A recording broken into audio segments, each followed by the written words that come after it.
All right. Hey, everyone. We're so glad that you are tuning in today. We are live here with Jason Barnaby. I'm so excited to introduce him to you guys if you have not met him or heard of him yet.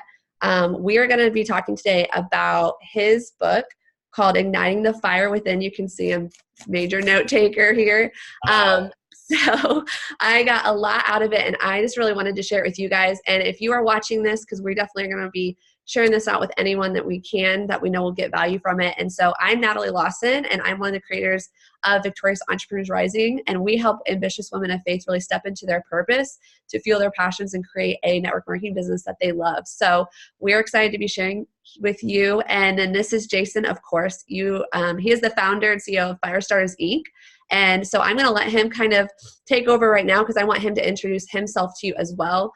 We actually, we were just talking about what a small world this is because we got connected. I was at a fundraiser for Ways, Why Aren't You Smiling, which some of you may have caught that live with Davis Washington that I did a few weeks back, talking about her organization. And he was a speaker there. And I was completely blown away. I resonated with a lot of things that he said. So I had to pick up his book.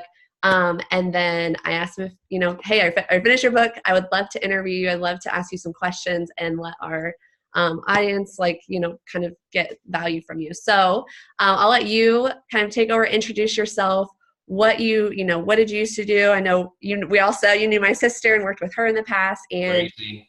yeah, so definitely a small world. So what do you do? Where are you now? How did you get here? We'd love to hear.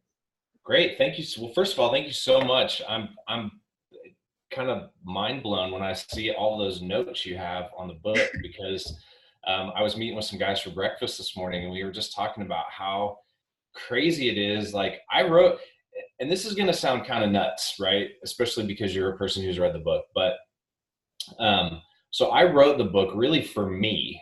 I mean, I wanted to write a book. I actually realized that I had written a book when I was in elementary school that I found for some book project. And I was like, wow, I guess I always really have liked writing, but I really wrote it for me, like as a personal goal because I wanted to write it. So I tell people like, I knew I was going to write it.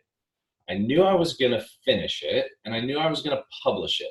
So those three things were like if I was looking at my goal, I'm like, check, check, check. And this is going to sound silly for somebody who wrote a book.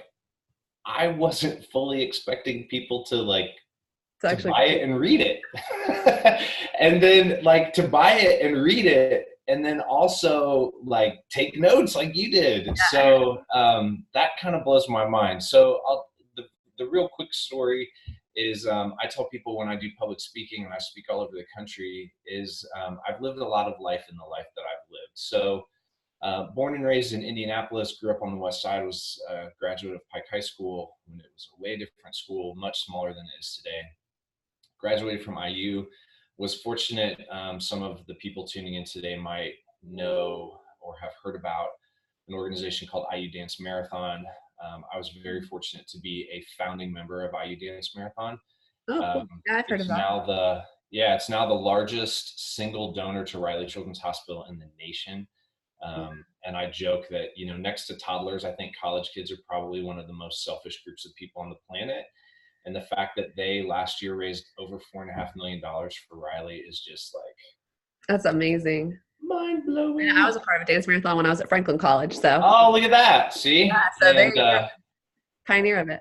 Word gets small. The world still gets smaller. So was at IU, had a goal when I finished college to go and be a ski bum in Colorado, which basically means you work for a resort and ski as much as you possibly can, which I did for 2 years.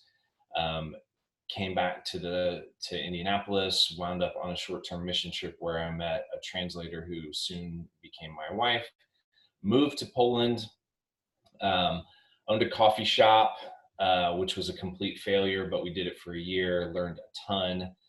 Because, after you get married, move to a new culture, can't speak the language, why not start a small business? Right, because that's a recipe for success, right? So then went back, got my master's degree in teaching, realized that I loved teaching. I was a college professor for 5 years in Poland, came back to Indianapolis and got a job working in education, realized quickly that I wasn't going to make the money I needed to support my family. and kind of fell into a job in training and development, which I realized was basically teaching without lesson planning, annoying parents, or grading papers. So I was like, yes, this is nice. And the benefits were really good, and so was the pay. So I was like, hey, I'm in. So I did that and really worked my way through a company. It was my first and only time in the corporate world. So I was in training and development. I was in sales. I was internal sales, outside sales, HR, mergers and acquisitions, and approaching my 10-year mark for the company. They eliminated my job, and I had been sort of having this idea about my own company for a long time. My dad was an entrepreneur growing up. Mm-hmm. So I feel like I have that gene, if you will. And I was like, I had already been started writing the book. I was doing a little side hustle. I was doing some speaking on the side, and it was starting to grow. So I'm like, I looked at my wife, and thankfully she said, yeah. She's like, I'm behind you. Let's go do it. So started this company called Firestarters Incorporated, which you can see. And I use a hashtag all the time, ABB, which is always be branding, which you can see. Like there's a flame in the middle of my shirt. This is a branded shirt. I've got an orange ring and an orange watch on. And so I think it's super important that it's funny because I met a guy last year at a conference, and he was with somebody that I knew. So it was a huge conference, the Indy HR conference here for the whole state of Indiana. And she was walking by. She was like, hey, Jason. And so we stopped, and she said, I want you to meet my friend. And my friend, and the guy goes, oh, I know who that is. That's Jason. That's the guy. I watch him on LinkedIn, always be branding, ABB.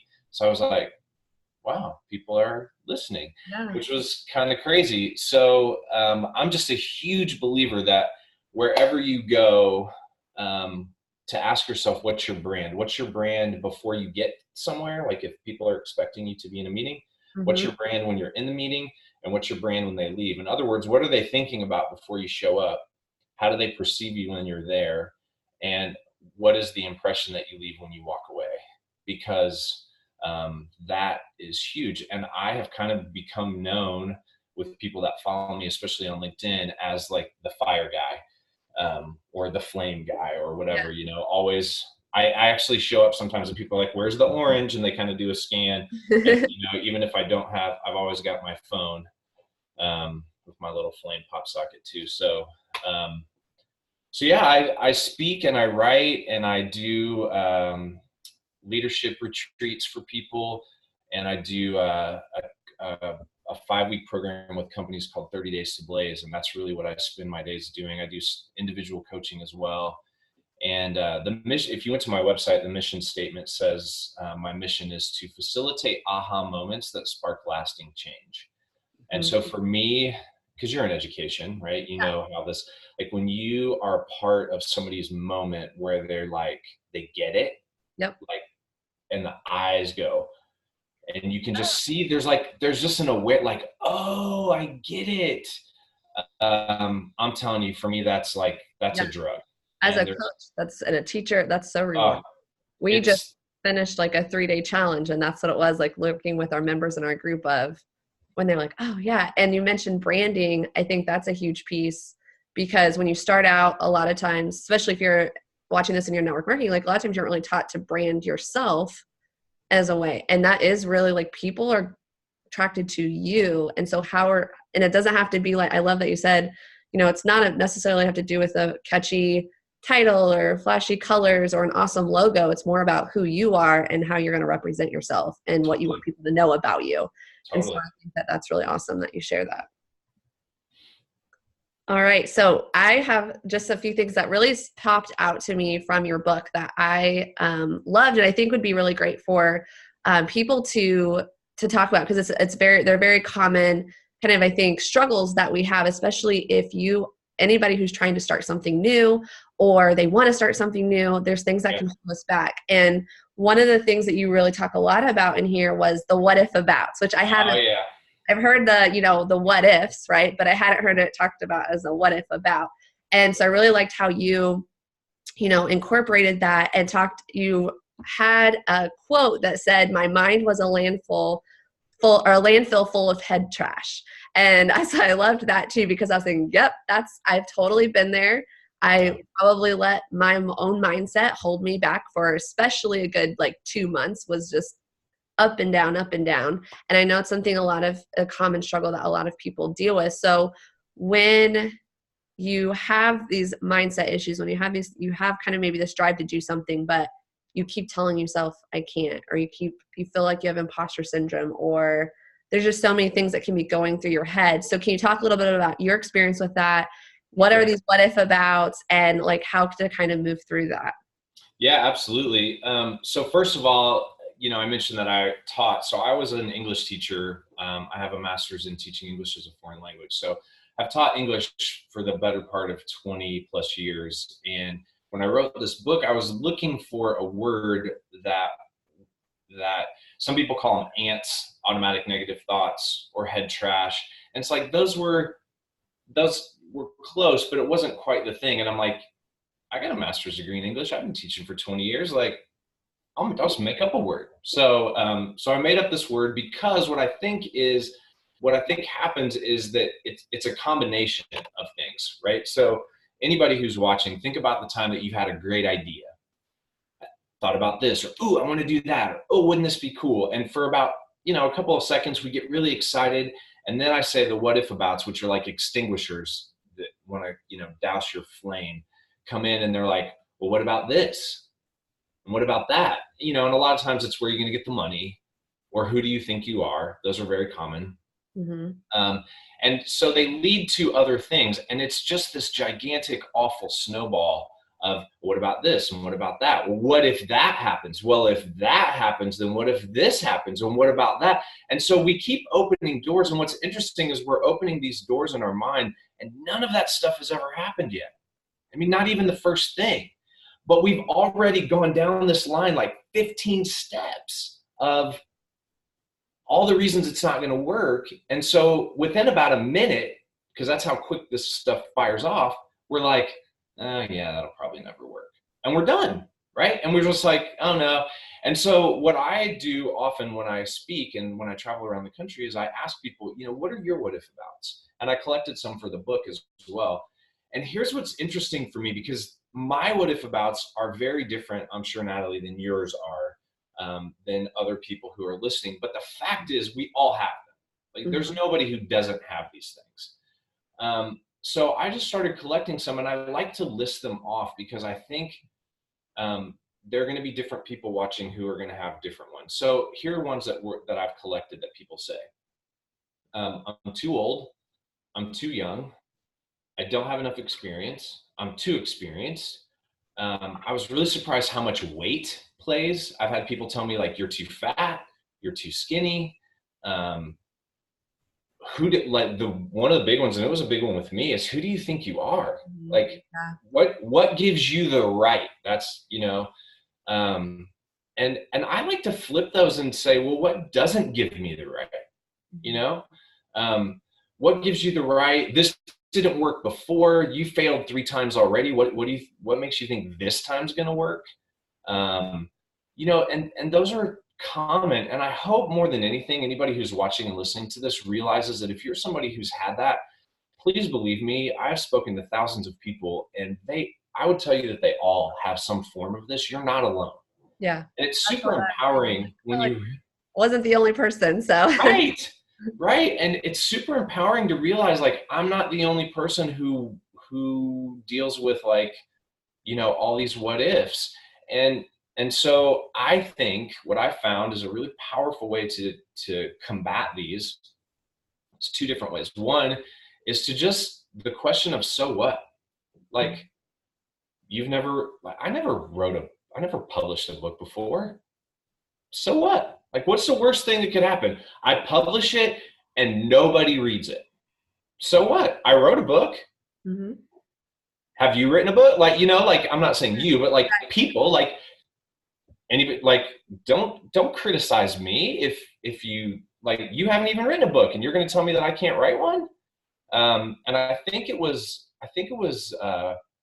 either Roosevelt or Eisenhower. He's got a famous quote. I need to pin that down who it is, but basically their thing was, I'm not interested, if you're not in the ring taking blows, I'm not interested in getting criticism from you. Yeah. So if you're not in it with me, I don't care to listen to you because you're not doing what I've done, right? And so for me, I would tell you and I wrote about this in the book. My two what if abouts, the big ones were, you don't have anything to say, and even if you did, nobody would listen. And so I got super quiet for a long time because I started believing those. And so first of all, just asking the question, so what? Like, what's the worst thing that can happen? Okay, so I can tell you, writing a book and publishing it through Amazon is, if I did it in such a way that it cost me very little, and you can probably do it for free. I don't have any artistic ability, so I hired somebody to do the cover. But other than that, like, it doesn't cost much. So like this, like, so what? Like, I'm out, I don't know, a couple $100. Okay, like, I got a book that I can give to my kids that maybe they'll give to my grandkids. Maybe they won't, but so what, right? The other thing is I use a quote a lot, that one of my favorite quotes by Jack Canfield, and he says, everything you want is on the other side of fear. Yeah. And so I think of fear, like, I think of it literally like, so picture a piece of paper, right? So on this side of the piece of paper, I'm going to write down all the things that could go wrong, because my head is already there anyway, right? The what if about, like, and so what happens is when that's running around in your head, it's kind of like a mixer. And it's just all scrambled and it's all kind of crazy and there's a lot of chaos. I find that when you write that down, it at least gives you a little bit of, because it's out of your head, it's on a piece of paper. Yeah, and you can see it, right? And some of them are ridiculous, right? Like, well, you've never written a book before. And? And if you so don't, what? when are you going to? Yeah. I mean, everybody who has written a first book, and every author has written a first book, they haven't written a book before that. Somebody, you got to write a first book. So I take all of those, and then I take it quite literally that everything you want is on the other side of fear. So this side of the paper is all my fears, right? I flip it over, and then sometimes I'll set a timer depending on what's going on. So maybe 5 minutes. I give myself 5 minutes to write down all the what if abouts. When the timer goes off, I stop writing, or I reset it if I need more time. I flip the paper over and set the timer again for 5 minutes. And I write down all the things that could happen if this goes right? So give equal treatment to the fear and the success, because we don't do that. If this was a scale, it would look like this. I mean, the fear, we spend way more time on the fear than we do on what's going to happen. We might give 30 seconds, like, what if it's, and even when we think about, like, well, what if it's successful? We're like, ooh, what if it's successful, la, la, la. Yeah, but it'll probably never work. And we're right back to the other, we're right back to the other side. And then I tell people, and I think this is an incredibly cathartic thing, and it's a powerful thing to do. And I make sure to say, with proper fire safety in place. So make sure that you do this over a sink with water running, over a grill outside, over a fire pit with a fire extinguisher close at hand. But take that piece of paper and literally torch it, set it on fire. Maybe put it in something that's not going to burn you so that you don't get burned. I usually hold it on the corners and then drop it when it's almost completely burned. But what that does, there's two things that happen. One is it torches the fear. Like, it's gone. It's no longer on the paper when you're there. And to me, the second thing that happens is that it is igniting the hope of the success that was on the other side of that paper. And now it's gone. And the thing that I say in the book is, like, what I realized in doing that and creating that activity is that those fears are really paper dragons. Yeah. And you know what gets rid of paper dragons? Fire. And then they're gone. Yeah, I love that. I think that's so inspiring. And I think that's why I loved your book so much too, is because I know that at every stage, and like you said, it doesn't really matter what you're doing or where you're at, people are going to have some sort of, mind struggle that they battle with. And especially at each level of success, new ones are going to come, but it's about having those strategies or tools in place that can help you push through that a lot faster. And I love, like, igniting that hope, or like you say, igniting the fire. And you really make that comparison throughout your book of kind of starting the fire within, and you make the comparison to starting a literal fire. And so walk us through that a little bit. Like, how can people start to get on that journey of igniting their own fire? What things should they be, paying attention to or looking at? So I think one of the things that a lot of us carry around is that we're not good at anything. right? Or we're good at a couple of things, and we kind of, especially here in the Midwest, we've got this aw shucks mentality is what I call it. Like, oh, I'm just like, yeah, I've risen to the top of my organization, but I got lucky or I was fortunate. And I mean, yes, there's a part of that, but I heard a quote that really challenged me at a leadership conference, and the person said, there were actually two questions that he asked. It was TD Jakes. He was at a leadership at the, oh my gosh, he was so good. That's amazing. He was really good, but he asked two questions. And one was, do you have a magnificent vision? And I was like, oh gosh, like I have a vision. I had one, I had just written one, but it was by no means magnificent. So that was a huge challenge. And the second one was, if you are a leader, and this is where I was really, in fact, one of the people that was at this conference with me, when he asked this question, she poked me in the back as if to say, like, are you listening? And he said, if you are a leader, whose permission are you waiting for to lead? And I realized that a lot of my career, I had been kind of like, sort of half putting up my hand, like, I hope you pick me. I'd like, and like, if I didn't get picked, I'm like, well, kind of the all shucks, maybe next time. And I think part of it is really starting to step in. And in all honesty, the question I ask pretty much every time I speak is, what sets your heart on fire? Mm-hmm. And it is a very privileged place for me to stand in front of an audience of thousands of people and watch the facial reactions, because some people, I put this slide up, it's like a heart on fire. Some people won't even look at it because I think they know, and it's painful for them because they're not doing that thing. Some of us, I don't think have ever asked. We got the job after college, we got the career, we got married, we had kids, we got a mortgage, we got car payments. So it's like, I'm just like, I wonder how many people who are watching this right now have gotten to the store or to work or to a meeting, and you pull into the parking space where you are and you turn off the car and think about, like, do you even remember how you got there?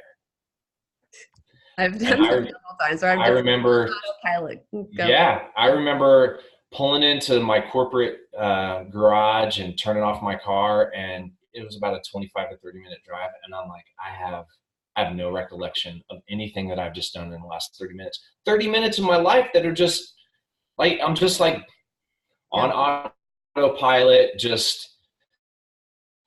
And so I think part of it is just waking up to being open to asking the question, what sets your heart on fire? And I would say the second thing that you have to be willing to do, because it's not going to happen if you're not, is what's on this shirt. You've got to be comfortable being uncomfortable. You've got to get to a place where the problem with comfort zones is that they're comfortable, right? It's like your bed on Friday morning when you just find that perfect space and it's warm and it's comfortable, and then the alarm goes off and you're like, damn it, I just want to stay in bed. Mm-hmm. It's being willing to like throw the covers back and put your feet on the floor and get a little chill and like just get up and get going. Because I know this for sure. I know this in my own life, and I know this in people I coach. If you're not willing to get out of your comfort zone, things are never going to change.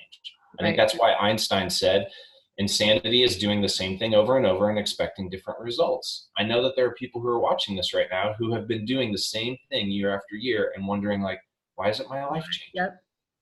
Why?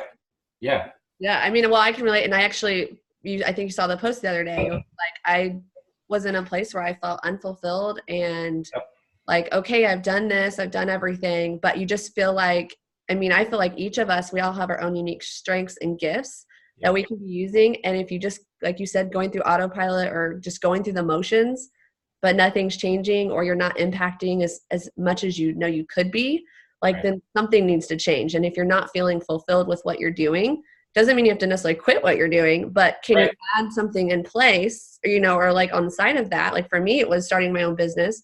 It's also been with volunteering. So where are places that, like you said, what sets your soul on fire? What passions do you have? What things excite you and fill you up? Like, do more of those things. And then that could lead you to something else, which I think is awesome. Right.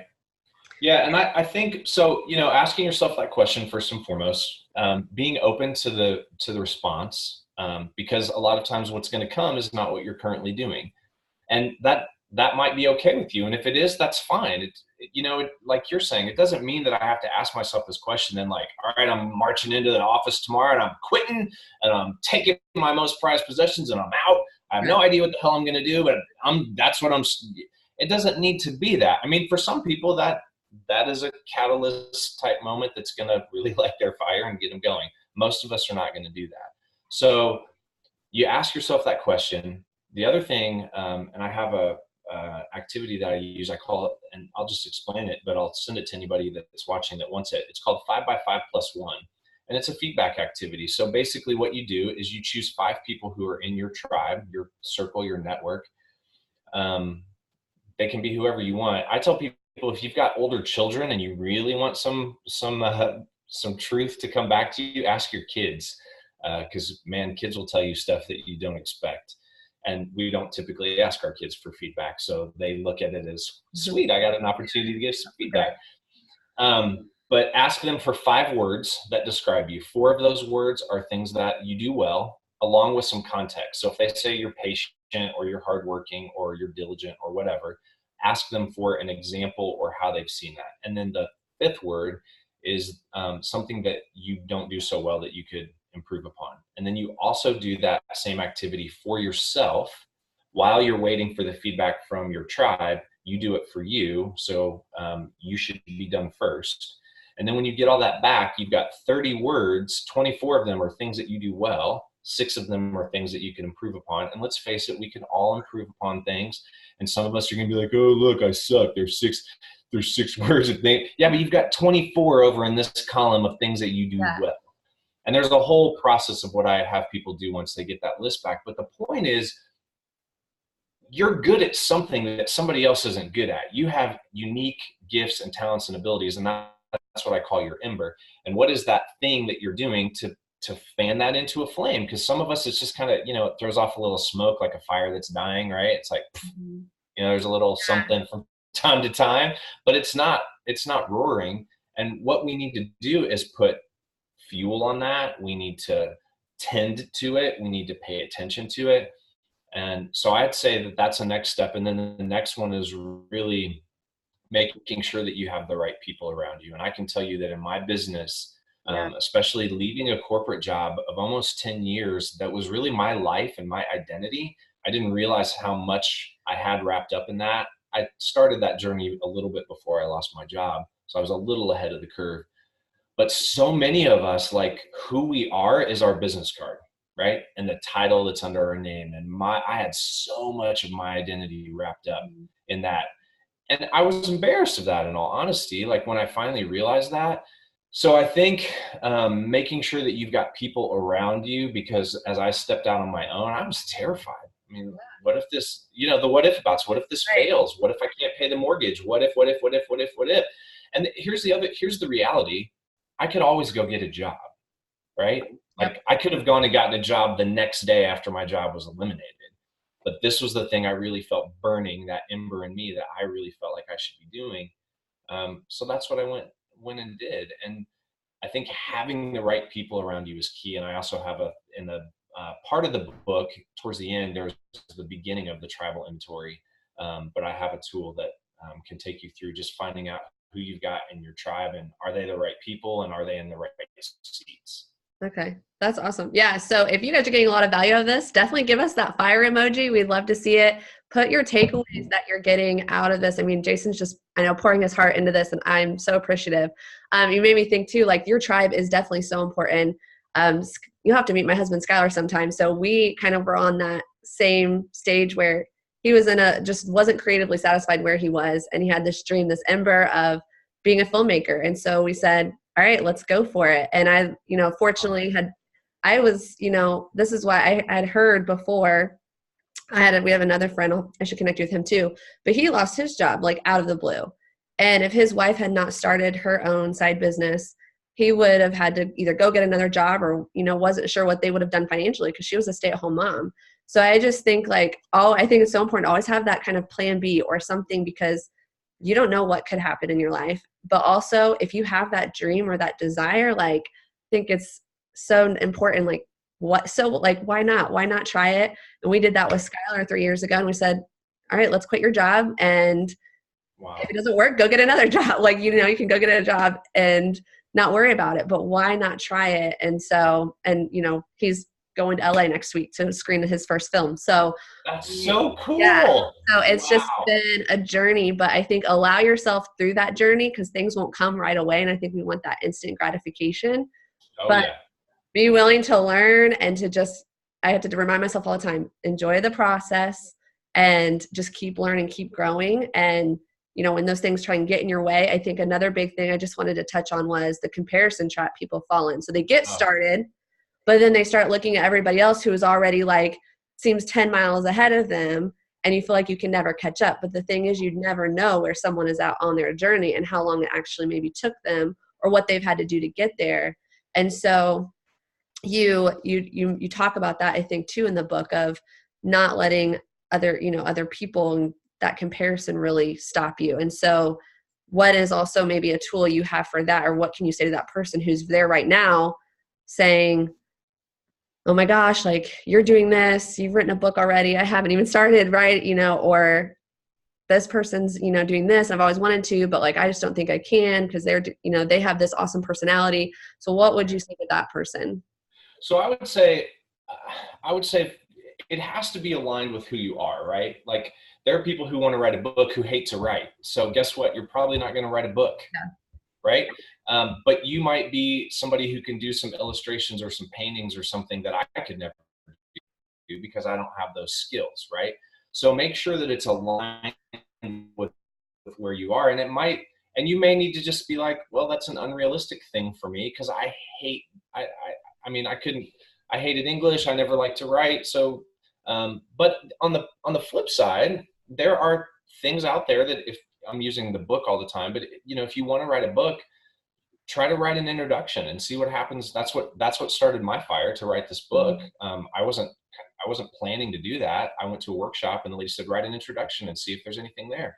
And oh my gosh, it poured out of me. And that's literally the introduction that's still in the book today. So that's one thing. And then the other thing that I would say, as you're going through this is you're exactly right. It is a journey. Well, here's the thing, a journey, like if I want to get here, but I'm here, unless I have a rocket ship, I'm not going there, right? It's a series of steps. And sometimes those steps are really small. Sometimes those steps, like you take a couple and you're like, oops, that was a misstep. I got to step back 2 steps and get started again. So my thing that I tell my coaching clients too, because they're like, well, I want to be a better, X. I'm like, okay, we'll get there, but we've got to deal with these things first. So the thing that I tell people is, what is the next step? Because some people are like, oh, well, it's so far away. And I'm like, yeah, it is far away. But if you take the next step, guess what? You're 1 step closer. In a year from now, you're going to be 100 steps closer. In 2 years from now, maybe you're there. But you don't jump up Mount Everest, right? You train for lots of time. There's lots of gear. There's lots of learning. And then literally it is a step-by-step climb to get to the top. It's the same thing in life. And we just have to be patient in the process. And that's where your tribe comes in. Like if you say, well, I want to do, I want a rocket ship over there. Your tribe, if you have the right tribe, is like, there's like 10 things that you need to do there before then. Let's be realistic. Love the goal. Let's keep that as an objective of where you want to get, but you're going to have to do some things to get there first. Does that make sense? Yeah, it does. And I think going back to what you said about maybe when you were talking about TD Jakes but just the importance of having that vision and knowing what you want, but realizing that, yeah, you do have to take those steps. Cause sometimes I even catch myself, I'm like so far in the future. And so I can get discouraged and I have to remember like, nope, come back to where are you right now? What's the next step you need to take? So I think that's really, really great advice. And I'll say one other thing real quick about that is in social media and with our telephones and comparing yourself to somebody else is a lose-lose. Yeah. Because you're always going to find somebody that's got more money, more success, more trips, more handbags, more pairs of shoes, more cars, more whatever. You're never going to win that game. There will always be somebody who's got more than you. So it sounds kind of silly, but my thing is just stop doing that. And if you have people that are on your device that you're comparing yourself to every day, delete that profile. Stop following, because your digital tribe, Like, who's here in this thing on Facebook, Instagram, Snapchat, TikTok, whatever it is that you're following, LinkedIn. It is as important to tend, and I would say sometimes even more so important to tend this tribe than it is the people around you. Because in all honesty, this thing spends more time in your hand and in your head than your physical tribe does. And so do you have the right things that are feeding you? I want to go helicopter skiing for my next, not this birthday, but my next birthday.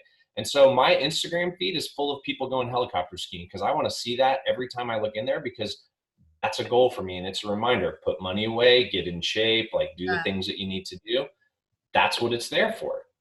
Yeah, I love that. I think that's a good idea too, is like one of the things when I realized, okay, I wanted to start making those shifts in my life, it was just starting with personal development. And so Absolutely. when I realized I was on autopilot going to work every day, so now I listen to an audiobook or a podcast. Yes. I'm getting ready. So that those, you can do little things like that that can even start to inspire you or to help you learn what that next step is you need to take. Or like you said, just surrounding yourself with an online tribe of people who are going to lift you up if you don't have those people right next to you, you know, physically.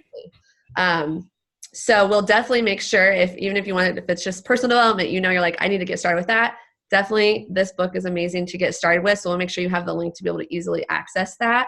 And I loved your quote too, just as kind of wraps this up, is, and I think going with getting us away from that comparison trap, is be who you are because everyone else is taken. And you said, I might add to it without fear and do it with conviction. And Yes. I think that's, so like I wrote that down. You should write that quote down, maybe post it somewhere. I also did I was in a Bible study and they talked about being a fearless influencer and a world changer, finding what those gifts are and how can you actually show up and start creating an impact with somebody, whether it's maybe you being a mom or volunteering or starting your own business because you have these skills that can help people. So I would love to know, you mentioned your 30 days to blaze. Yep. So can you tell us a little bit more about that? And then how can people, if they want to work with you, get in touch with you, like what is that best way to do? Absolutely. Thank you for asking. So first of all, how to get in touch with me, send me an email. My email address is jason@firestarterstribe.com. So Firestarters is plural, jason@firestarterstribe.com. My website is firestarterstribe.com. So you can go there and get more information about 30 Days to Blaze. It's in the store tab at the top. I'm kicking off my 4th tribe in February, the 3rd Sunday in February. So what 30 Days to Blaze looks like is it's a 5-week program. We meet I do it on Sundays. That seems to work well for people. We meet from 8:30 to 9:45 Eastern time on Sunday evenings. It is a 5-week program. You get a workbook and you get a PDF version of that workbook as well. Part of that is also the book that you're holding, Natalie. You get a copy of Firestarters, Igniting the Firestarter Within. And then I also created an online course so that you have daily videos that you can look at. But one of the things that we do is we use the Boxer group chat app. Okay. It's for people that aren't familiar with it, it's a voice. You can send text and all kinds of stuff, but I use it with voice. So there's a private group for all of the people that are in the tribe, and we are communicating and becoming a community over those 5 weeks. And you're dealing with your what if abouts, your vision, your mission, your tribe, your perfect day, your limiting beliefs, all that sort of stuff. And I can tell you, because I have the quotes to back it up, for the people that have gone through it, it has been life-changing. It's life-changing for me to be a part of that process. So, and it's an incredible privilege. So if you're interested in that, you can click on that. Find me on LinkedIn. I put a lot of videos on LinkedIn, just at Jason Barnaby. I do have a Facebook page. It's Jason Barnaby Firestarter.